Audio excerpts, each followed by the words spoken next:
วัสดีค่ะ Well, Nat. Time for YouTube. Yeah, time for a YouTube video. We used to always say, what time is it? Time for a weekly update, but time for another YouTube video. And there's big changes to our YouTube channel. What changes did we do? We changed the new name. We got a new name. What's the name now? Escape to Thailand. Escape to Thailand. And we're going to talk about why we changed the name because I stumbled across a video. And this is by a YouTuber that's an American. His demographic's a little different than ours, but I think a lot of Americans can relate to what he's saying. And his video is titled, I Left America and Why I Never Will Go Back. And that falls right into why we changed the channel name from Retired Chief JC to Escape to Thailand.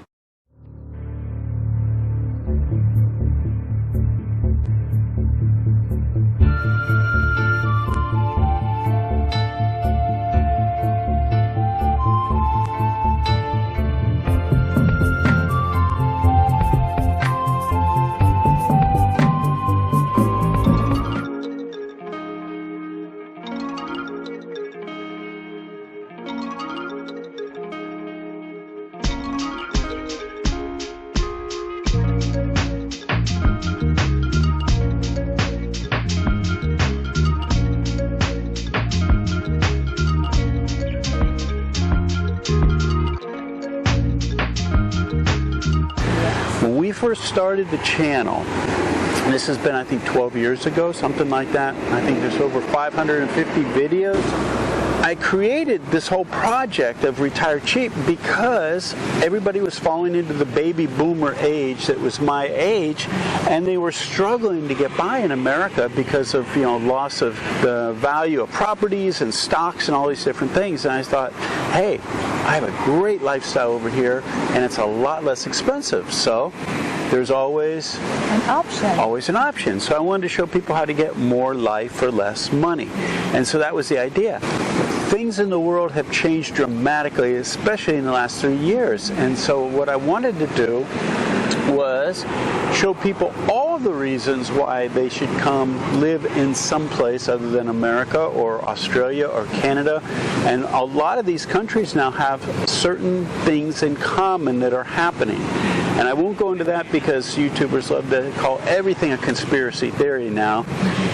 Like there's no such thing as conspiracy, so everything's a theory. But having said that, there's a lot of reasons why you'd want to come live in some place like Thailand. So I ran across this guy's video, it came up on my feed, and his name is Paul Lee. And he made this video, he's a younger guy, and I'm going to show you what he talked about and why he thinks Thailand is better and living here is a good deal and why he wouldn't go back to America. And then I want to talk about the things he mentioned, but also I have a special treat at the end, so stick around for that as well.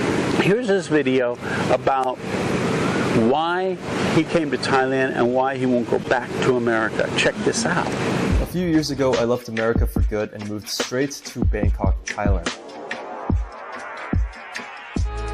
I'm going to explain why I pretty much permanently left America and how much more my quality of life has improved. I was convinced that I could do it, so I began my entrepreneurial journey at around 18. I started multiple businesses, failed a lot, just kept trying, and basically just grinded away for several years, just in isolation, just constantly working. Long story short, I eventually found success, enough so that I was able to move away from a small city, actually one of the most dangerous cities in America, move all the way from there to New York City. I found out that this thing that I was working so hard for, this lifestyle, all this money that I was working for, like this status, the destination I was working so hard for didn't end up making me feel fulfilled. I had a lot of money. I was in the best city in America. Like there's nowhere in my mind, there's nowhere that's topping New York. So I was like, wow, there's nothing really left. There's nothing else to strive for. This is it. And every day I would ask myself, like, how do I fill myself with as much pleasure as possible? I started getting so depressed, and a lot of these problems, they amplified in New York City, and I feel like I just had to leave New York. So I decided to try and live around and travel around in America, but I wanted to get out of my comfort zone and just do a spontaneous trip somewhere. I did some research and I decided I'm gonna visit Bangkok, Thailand. My plan was just to stay there for a while and then, cure my depression and then probably just come back to America. So that's what I did. I came to Bangkok, Thailand in the middle of the pandemic. I endured the 14-day quarantine, which was, I don't even know how I did that. And I just quickly fell in love with the city. Upon arriving back in America, all the things that I didn't like about America, it just became a lot more apparent. And it gave me a huge reality check on the toxic lifestyle I was living. While I do love a lot of things about America, there are a lot of things I didn't like about America, which I'm going to mention right now. The never-ending consumerism. It's like you're always buying things to try and keep up with the Joneses, to try and impress other people. I feel like that's a huge part of American culture, is just constantly trying to consume and never feeling like you have enough. And also like the livability of America. Unless you're in a huge urban city, most of America is built for cars. You know, they're not built for walking. So you cannot walk to like the nearest market or a cafe or like see a bunch of people gathered outside just enjoying the city, enjoying each other's presence. It's more like you wake up by an alarm, you commute to work or to school, like pretty much for the majority of your life, and then you commute back to your home and you eat and then you sleep. And then rinse and repeat. And then maybe on the weekends you will go out. So that's like pretty much like majority of people live their life that way. And it feels like very soul sucking. And here in Thailand, the way I live my lifestyle here, it's kind of like the way a lot of people would live their life on vacation. Like for example, going to an onsen spa or staying at an accommodation with a beautiful sunset rooftop pool that looks like it could be like a 5-star hotel that costs like thousands of dollars a night. And I'm living that kind of lifestyle here in Bangkok for incredibly cheap. So it's like, this is the daily norm for me because it's accessible and it's affordable. Whereas if I were to do these things in America, I would have to have a lot of money to access this kind of lifestyle. Another thing is the polarization and the division of America. It's like you cannot even have an opinion about anything that's even remotely disagreeable without everybody trying to cancel you, or without like your quote unquote friends trying to say how you're such a bad person. Like I've seen like families and friends just torn apart by politics. About like topics like this, you cannot even have a conversation because everybody just is so politically triggered, and it's done by like the people at the top. I truly think that the people that are running America do not have the average person's best interests in mind. Call me a conspiracy theorist or whatever, but I've seen that happen a lot in America. Next is safety and crime. Actually, in my apartment that I was living in, I lived in Wall Street, by the way, which is not a bad area in town. Somebody got killed there, and then just a few minutes walk from my apartment, this Asian guy was walking. Some guy looked at him and he didn't like the way he looked, so he literally stabbed him in the back. Now, I was living in New York during the pandemic, so a lot of Asian hate crimes were happening. Asian grandmas being pushed in the trains and just like Asian people just being beaten up. I'm not trying to be like a victim here, but I was extremely conscious of the potential danger around me. If you look on the news or social media, like there's just random assaults, random killings, random stabbings in the West. You know, all these malls and all these stores are getting shoplifted, and just like crime is exploding in America or in the West. And it's really sad to see, and it doesn't feel safe. It doesn't feel secure. Not only that, but it's also extremely overpriced, and inflation is just skyrocketing. Like people would be spending like $3,000 for an apartment that's unfurnished, that has no nice view of the city, that has no like nice pool. It's just like a basic place that costs like thousands. And I'm like, dude, if they came to Thailand, they could live like a king for like $500 a month. But it's so normalized to spend such a ton of money in America on basic living standards. Another thing is the culture and the lack of compassion for each other. I think why America is very successful and prosperous is because of its individualism and the concept of like the American dream, just constantly just trying to make it, trying to be successful. Whereas in Asia, it's very collectivist, which I really like, and just really looking out for another. And another thing is all the toxic ingredients in like products and foods and literally everything in our environment. Like I can't even go to a grocery store without half of the things on the shelf not being fit for human consumption, like all the chemicals, and none of this stuff is banned. Like if I compare like a cereal box here in Thailand versus the same cereal in America, the ingredient list is massively different. So I just feel like in America, like a lot of it's poison, a lot of it's garbage. Whether it's intentional or not, it's just, it is what it is. I cannot trust anything, like the news, the things I'm eating, the water I'm drinking. It's like, why can't I just live in a society where things are good and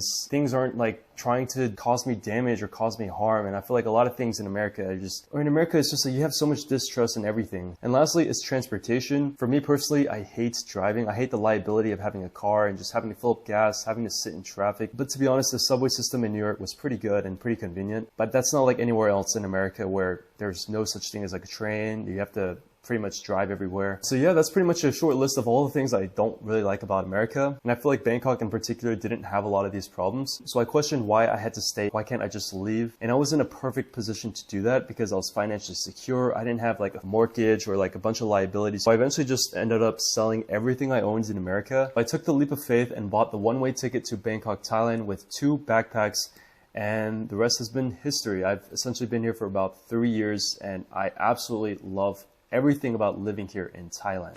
So one of the first things he talked about was consumerism.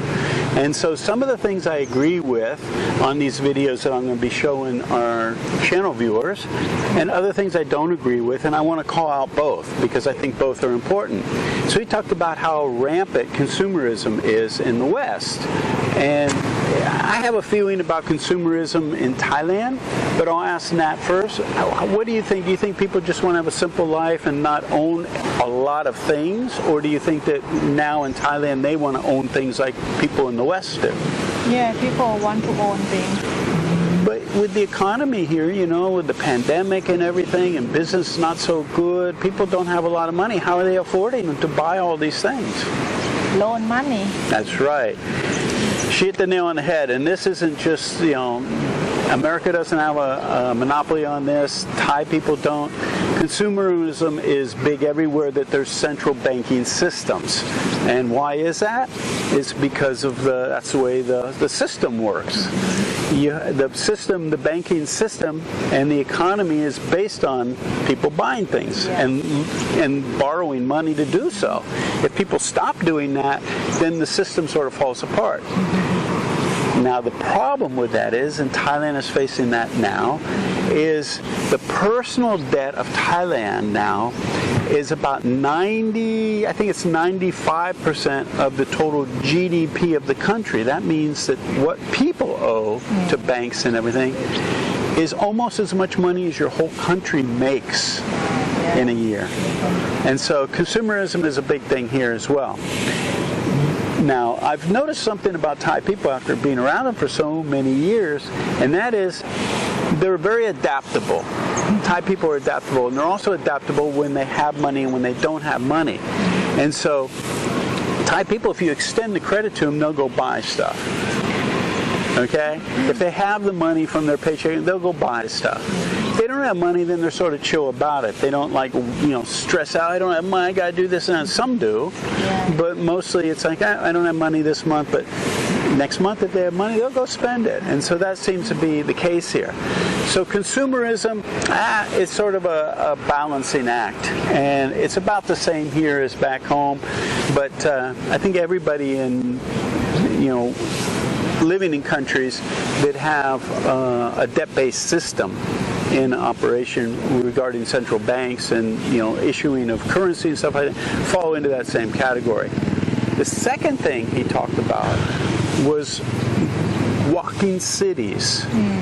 Now he came from New York, which is a walking city. It's got subways, mass transit where you can get around.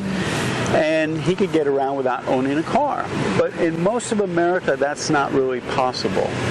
Everywhere you go, you have to have a motorcycle or a car or something, because this is also, I'll agree with him, this is one of the reasons I loved Thailand when I came here.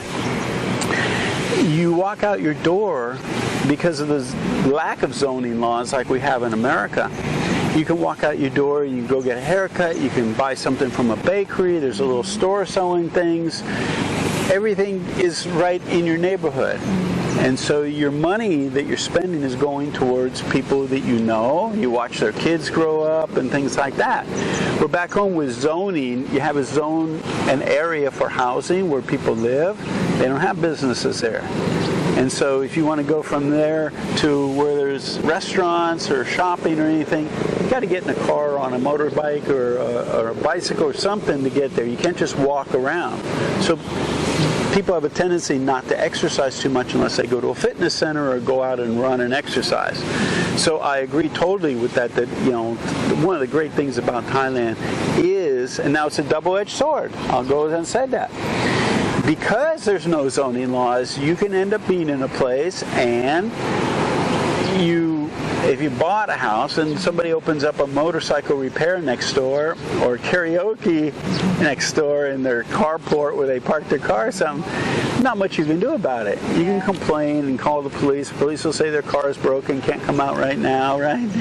We'll see ya.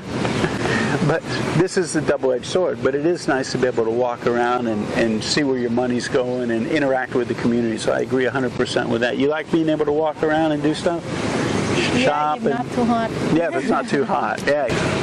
The next thing he talked about was polarization and division of people. In other words, it seems like there's an intentional push to put blacks against white, women against men, all these different things happening in America. And you got to be careful of cancel culture. If you say the wrong thing or use the wrong pronouns, you know, people get in your face about stuff. It's not a good situation. We do not have that here, which is very refreshing. It's a great reason why you'd want to escape from your country and escape to Thailand, because we can go up to somebody, and remember, it's not what you say, it's how you say it. But Thai people will joke that you're getting a little heavy, you know, you're getting a little heavy there or something. They'll joke with you, and they don't mean it maliciously. They're not trying to be mean. They're just trying to have conversation, you know. And they'll ask you how much money you make, are you married, and you'll be going, they're pretty nosy. They don't want to know too much, but they're just trying to be friendly. All the time they're going to ask you, have you eaten yet? And why is that? Not necessarily they want to invite you to eat, but they want to start a conversation, and that's one of the ways they do it. Have you eaten yet? You know, have you had your rice yet? So it's a great thing, and we don't have that kind of, you know, extreme polarization happening in Thailand yet. So that's another good reason to escape to Thailand. Another one that he mentioned was safety and crime. You know, have you ever lived in some place in Thailand, or have we traveled someplace where you didn't really feel safe, like you felt you were in danger? No. No. Yeah. Even in Bangkok at night, if you're walking through Bangkok from a BTS station to your hotel or something, I've never felt at ease. It seems very safe. Now, is there crime in Thailand? Absolutely. There's crime everywhere. But if you're careful, you fly under the radar, you don't be obnoxious, try and do as the Thais do, be nice, cordial, respectful, everything's great. So, yeah, I think the safety issue and the crime issue is a lot more advantageous having a good life, especially as we get older, living in Thailand. You agree? Yeah, and I think maybe only one case on the road. Yeah. And this would be, you know, people need to be aware of this. Thai people need to be aware of it too, because if they go to some place like America and they're used to being, you know, not worrying, they might have a problem being too open to people, you know, thinking, oh, they're just my friend, no problem. Or here, that's usually the case, but in some place like America, you do have to be careful when you're walking around or in some place not to, you know, interact with people that might cause an issue. So I just wanted to mention that as well. The other thing is culture. I think some of the culture, if we have any in America, we're losing it, and that is because of the homogenization of the country, where we're not allowed to have American spirit, American patriotism. It's really not a good thing. Where, you know, if you say, "Hey, I'm Thai," you know, like you can feel proud to be Thai. It's hard to feel proud to be an American for a number of reasons. I won't go into them here because that's not really what our channel is about. But the pride of Thailand, when you see like the football games or the volleyball games or something, it's very strong. Yeah. And Thai people have a strong culture. And even though as foreigners we don't usually understand a lot of it, you know, like your traditions and things like that around funerals and weddings and stuff like that. Like, why do dancing girls show up at a funeral? That's a mystery of life.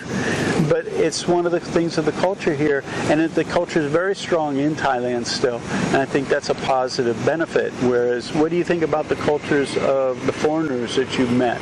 They seem friendly, right? Yes. Most of our members are really friendly. But as far as the culture is concerned, Nat's never been to America. We've been to Vietnam. they had a strong culture there, Asian culture. And in America, if you go, they have, you know, the Watts in America. There's Lao Watts and Thai Watts, and they have the weekend cooking and things, all sorts of, you know, every holiday, Thai holiday or whatever, they get together. It's strong culture.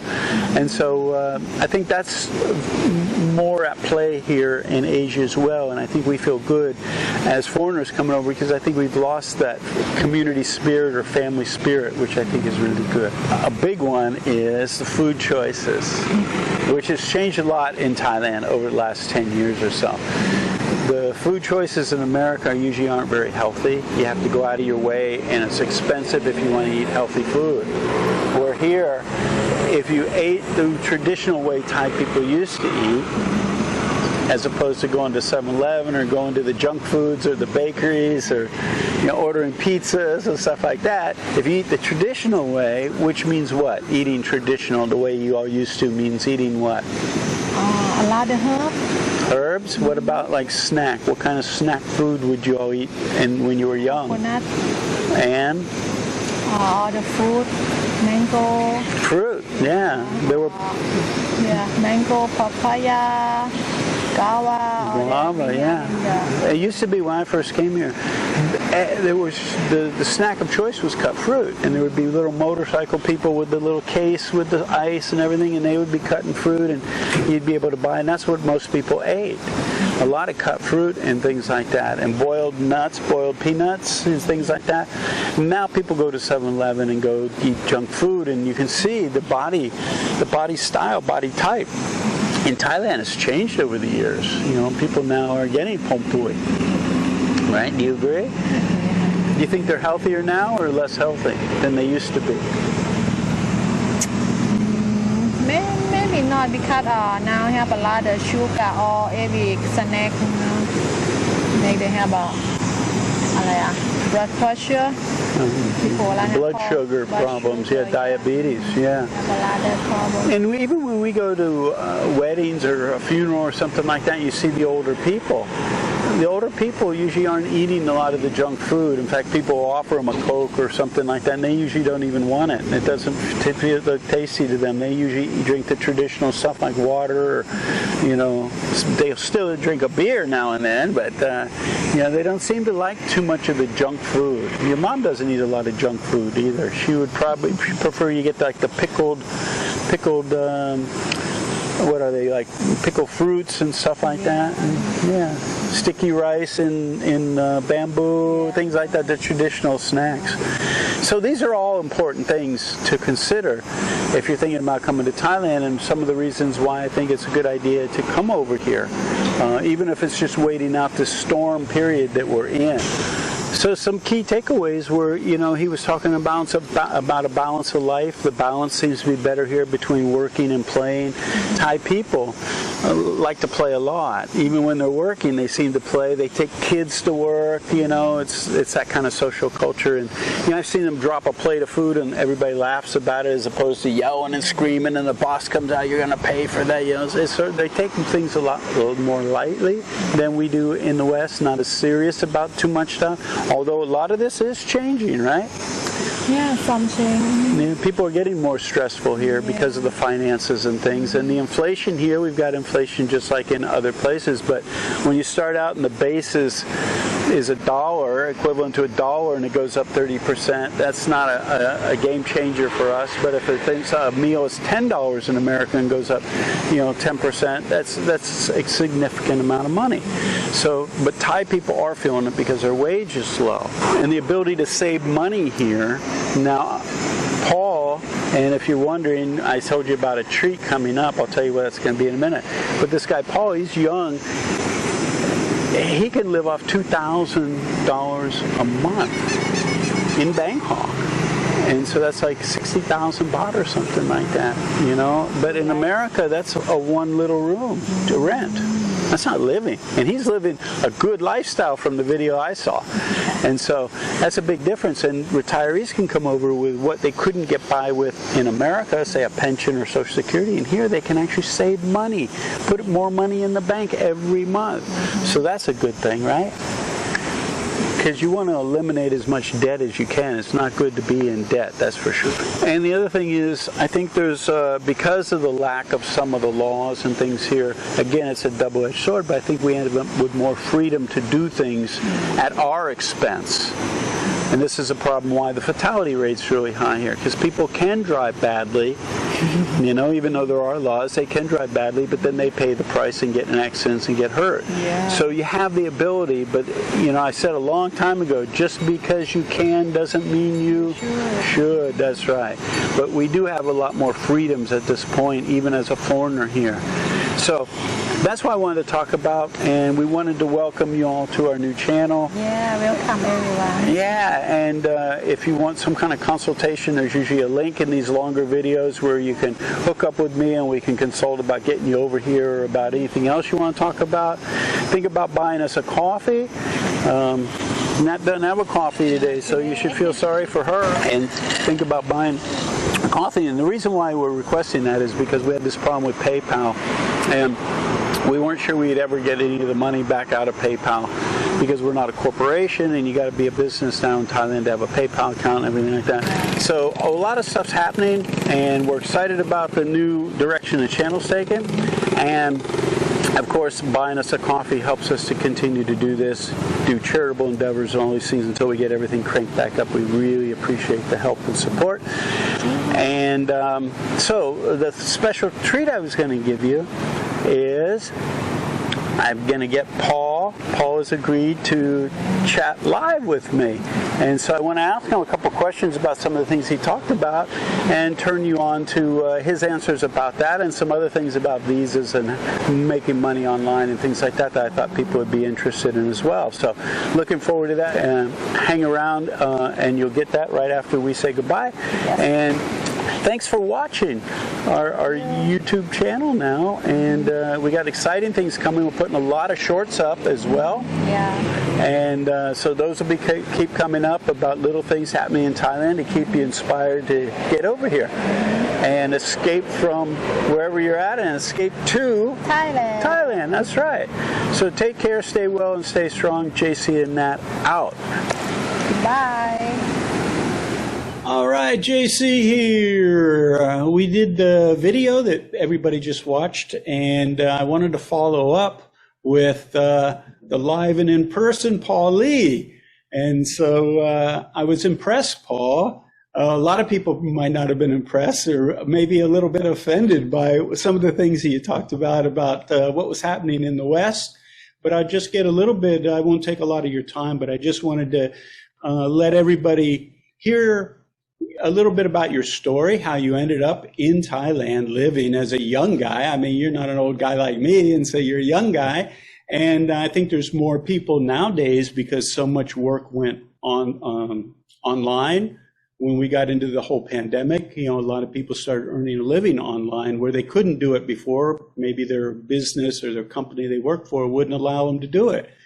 But then they were sort of forced into that situation during the pandemic, which might be, you know, a silver lining to the cloud that now they can maybe go live anywhere in the world as a digital nomad. And I think Thailand would be a good option for them, as well as some of the viewers and everybody that I've appealed to before, which was about retirement and coming over here to let retirement savings go a little bit further. So can you just introduce yourself, where you come from and how you ended up over here? Yeah, so I am 27 years old, and I come from America. I am a Korean nationality. And yeah, all my life, I had never anticipated that I would ever come to Thailand, let alone actually like live here.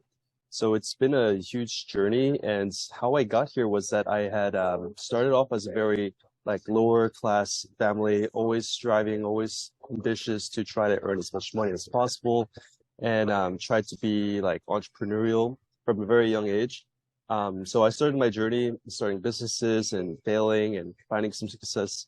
And when I had found a little bit of success, I decided, okay, I should move to New York because that is the peak of the peak. That was my thinking at the time. The peak of the peak in the United States. There's nowhere topping New York. That's as high as you can get, right? So I had achieved that dream. I moved all the way from small, poor city all the way to New York to realize this is not what I thought it would be. You know, I still don't feel fulfilled. I still feel eager for more. And in my thinking, I was like, well, I'm already at New York. Where else could I go? You know, and I was thinking about California, but I was like, I don't really want to deal with the traffic and deal with the other issues in California. So I thought outside of the box. I was like, why don't I just save most of my money, because I'm making most of my money online? Why don't I go somewhere else overseas? Did a bunch of research on all the expat countries, and I was like, I think I'll just try out Thailand. So I went here, and I went here as a short trip, and I realized how much I loved it here. And then I came back to New York, and I was in my New York apartment thinking, like, why am I here? Let me just sell everything and go back. And that's what I did.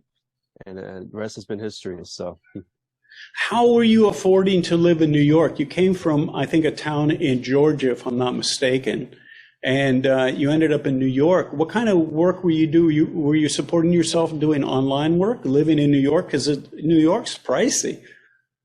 it's very pricey, yes. So I had grew up from a small town called Macon, Georgia. Just very small, very poor.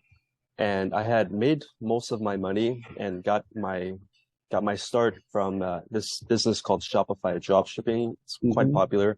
And that's how I made most of my success, most of my money. And I was doing the world of e-commerce in New York, and it was paying very well. So, you know, I was like, I'm spending an enormous amount of money in New York, and I just did not get any value from living in New York, so I decided to go to Thailand. And did you come over with friends or by yourself the first time you came? I came here completely by myself. By yourself. Wow. That was adventurous, huh? Yeah, it was right in the middle of the pandemic as well. So I had to come here and endure the 2 weeks quarantine in the hotel. Yeah, it was yeah. awful, absolutely awful. But yeah, after I left that quarantine, I was like, finally, I'm in paradise. And but it was very different times then. Like everything was closed. Very odd time. Yeah, it was very strange in all the cities around the world, not just here in Thailand. But and so even though you were under the pandemic and there wasn't a lot of activity and people were all masked up and everything like that, what was it about Thailand that made you go back and go, hey, maybe it's a little bit better in Thailand than it is back in New York? Well, I think it was also biased towards Thailand as well, because I really had a strong disliking of New York. You know, the longer I lived there, I was like, I really don't want to live here, because of the cost, because of the kind of the community and the angst and the maybe the hostility or the aggression of a lot of people there. So I just kind of have a biased disliking of New York. So I wanted to leave. And in Thailand, I felt like, I kind of felt like I was free from like societal pressure, free from like, just like pressure in general, maybe from community or friends or the competitiveness of New York. I just felt like I was by myself in this place where nobody knows me. I can be who I want to be, I can do what I want to do. So that was more so my reason of wanting to be abroad.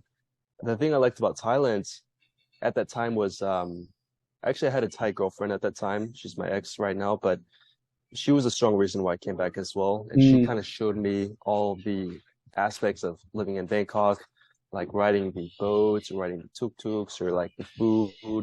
Kind of the nightlife. There was a little bit of nightlife, kind of like under the table nightlife during the pandemic.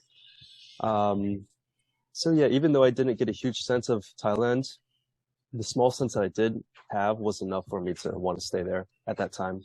Cool. And had you been familiar with Thailand before your first trip? I mean, you might have, eaten in Thai restaurants in New York or something like that, but did you know anything about the country at all before you came? Not really. I was Wow. pretty ignorant of everything about Thailand. Actually, I didn't know anything really.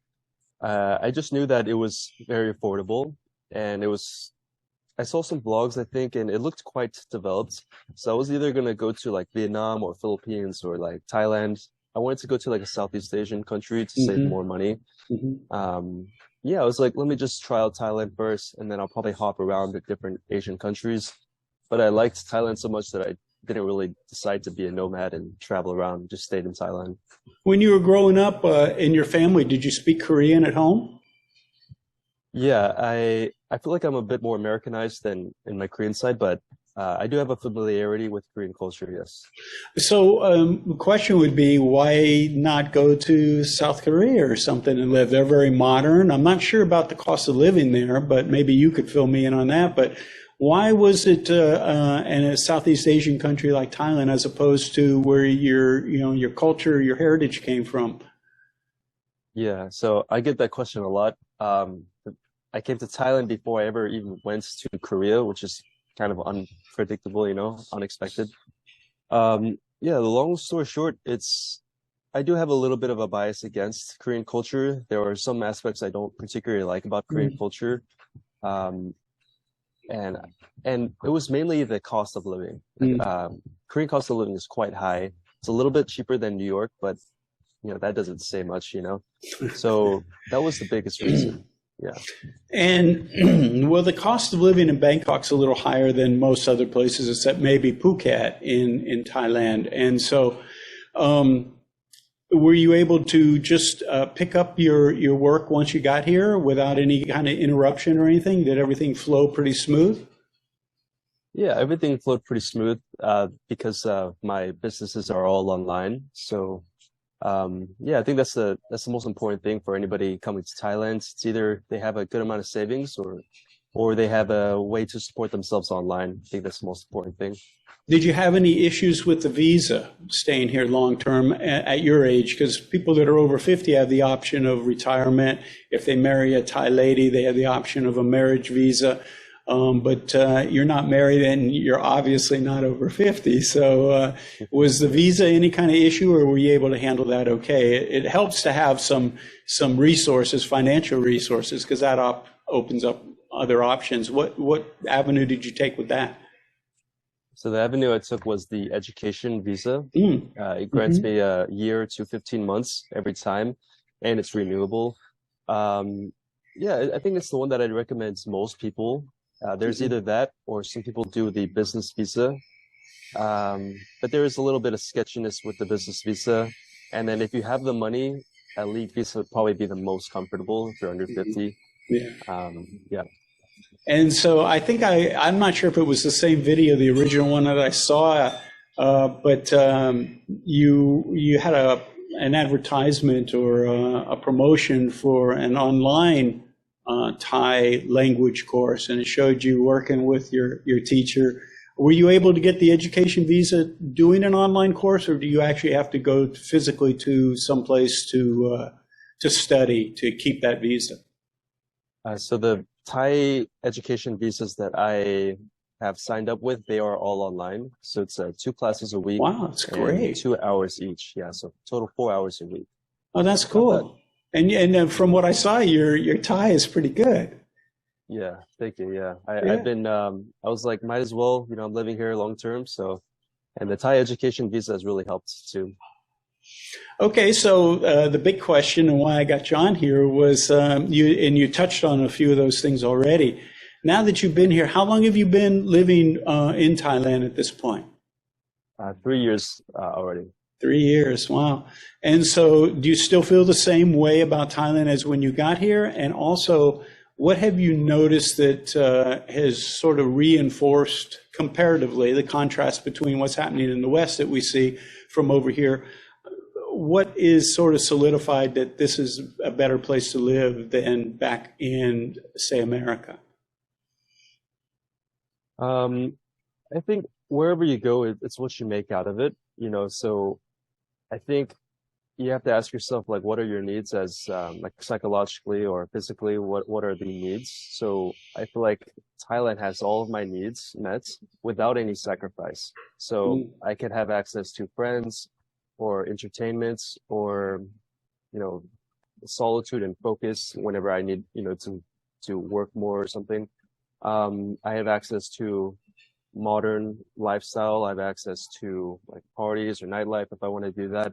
So it's like a very diverse, all access, like it's all on the table and you can access it, and it doesn't have any sacrifice. Whereas with other countries, the sacrifices, or I guess I'll use that word, sacrifices, would be like more money, like higher cost, or like less safety, or more stress, or more pressure from friends or family.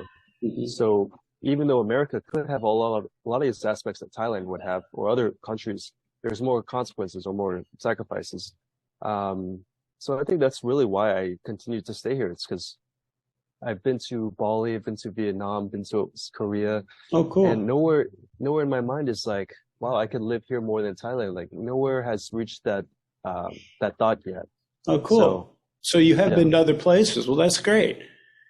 Yeah. And so I'll let you go here. I won't keep you too long. But so are you still feeling good, like it was a great decision to do this? And also, what's the primary reason? You mentioned a few of these things. Is it the intangibles, like the social interactions with people that you can have here that you can't have in the West anymore? Is it the cost of living?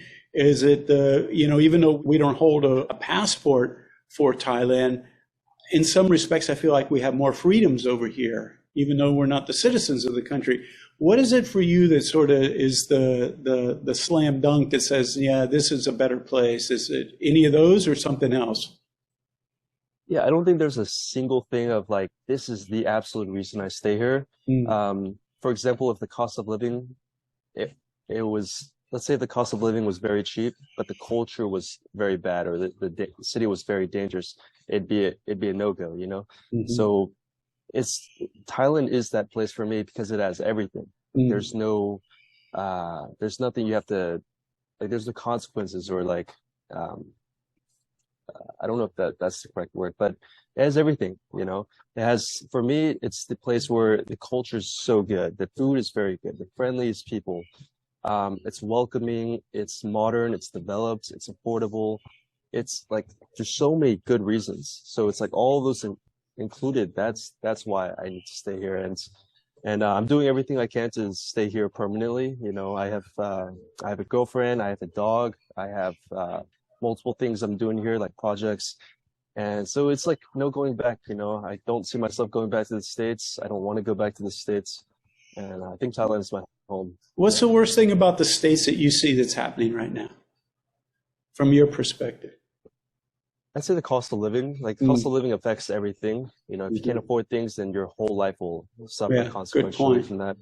And then I think the other aspect of like culture or the community, there's not a strong sense of community, I feel like.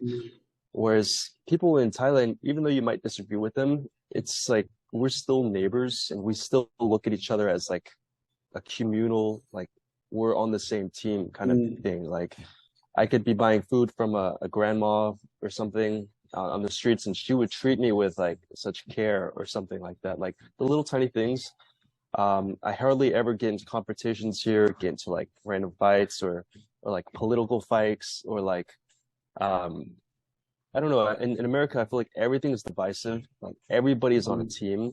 Yeah. It's like men versus women. It's like, anti this versus pro this, whatever the thing is. It's anti-president versus pro-president. It's left versus right. It's LGBTQ versus anti-LGBTQ. Like everything is so split. It's so polarizing. Even if you have a little bit of an opinion, you could get canceled for it. And it's just like it's so backwards because they don't realize they're from the West. They're so much privilege. Whereas these like non-privileged countries like Thailand, for example, which is lesser developed, have less privileges, but they're more grateful. They're more relaxed, So it's like the more privilege that they have is the more uptight they are. I feel like that's a kind of a correlation. Like the more you have in society, the more entitled you might become. And Well, I agree with you 100%. And I see that the more affluent people are becoming or have been in the past in the West, the more they were sort of out of touch with the average people. And here, as you know, you walk out the door, even if you live in a beautiful place like you walk out the door and you're immersed with the people, the average people. And I think there's that, like you say, the community aspect of that. Doesn't matter at what income level you're at. Whereas in America, it is very divisive, and it's divisive along those lines as well, the income, because that expanse or the dichotomy of the haves and have-not has grown significantly over the few years with the inflation and everything. And so it's even created a wider gap or divide there between those people. And I don't think that they can see eye to eye anymore as to what how the people are suffering. The people that have the money aren't suffering and don't seem to have a lot of compassion for those other people. Where here you see average people doing stuff for people on the streets, or I'm doing an interview that will go up on YouTube in the next day or so with some people, Americans that are over here, and they're about retirement age. And they talk a lot about that, about they'll walk down the street and the Thai people say, hello, have you eaten, and all this stuff. Yeah. And then they don't know anything about these people, but they're still friendly and open, and it's a great feeling.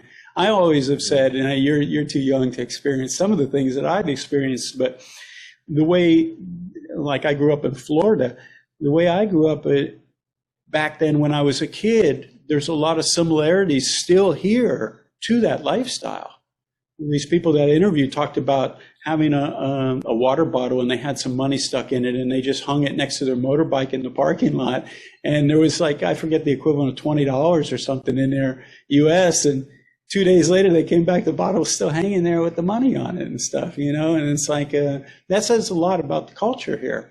I've seen people put, backpacks and stuff in their basket of their motorcycle and walk away, go shopping and stuff, come back, and the backpack's still there. Now, in Bangkok and some of the other places, and as, inflation increases, some of this crime and things like that will increase. But for the most part, that's the culture here, and I appreciate it a lot, and I'm glad that you do as well. How's your business going, by the way? Are you doing okay? Yeah, I think my business is tied very much to social media. So as long as my social media does good, I think the business will do good as well. Would you like to share what you do? So maybe some of the viewers or something can help support, and where can they find you? If they wanted to reach out, how are you doing anything? Is it all online, or you do anything one-on-one, or is it just products you're putting out there for sale? So mainly my business would be to be like a one-stop service for any foreigners coming to Thailand. So if they need any housing agents or like visa agents or something like that, pretty much my goal is to connect them with trusted resources that I've been using here in Thailand.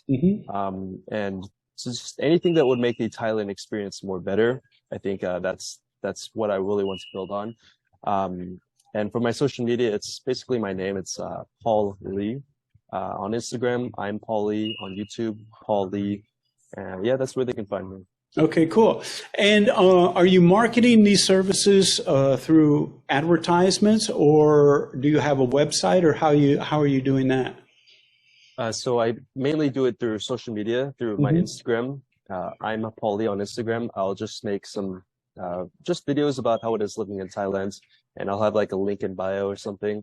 My website, if anybody is interested, it's I'mPaulLee.com, and there they can connect with me. They can join my Discord. They can do some of my housing agents, connect with my housing agents, etc. Yeah. Cool. All right. Well, Paul, thanks so much for sharing your time and your opinions and everything. And best of luck to you. I wish you the best, and good luck with your business and your relationship and everything. And hopefully we'll keep in touch.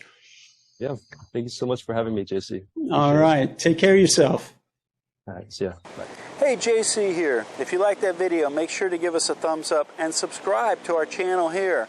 Also, we have another video up here you're going to be really interested in watching as well. And if you're looking for all the details of how to retire in Thailand in one place, plus a group of people to support you, check this out over here. Give it a click.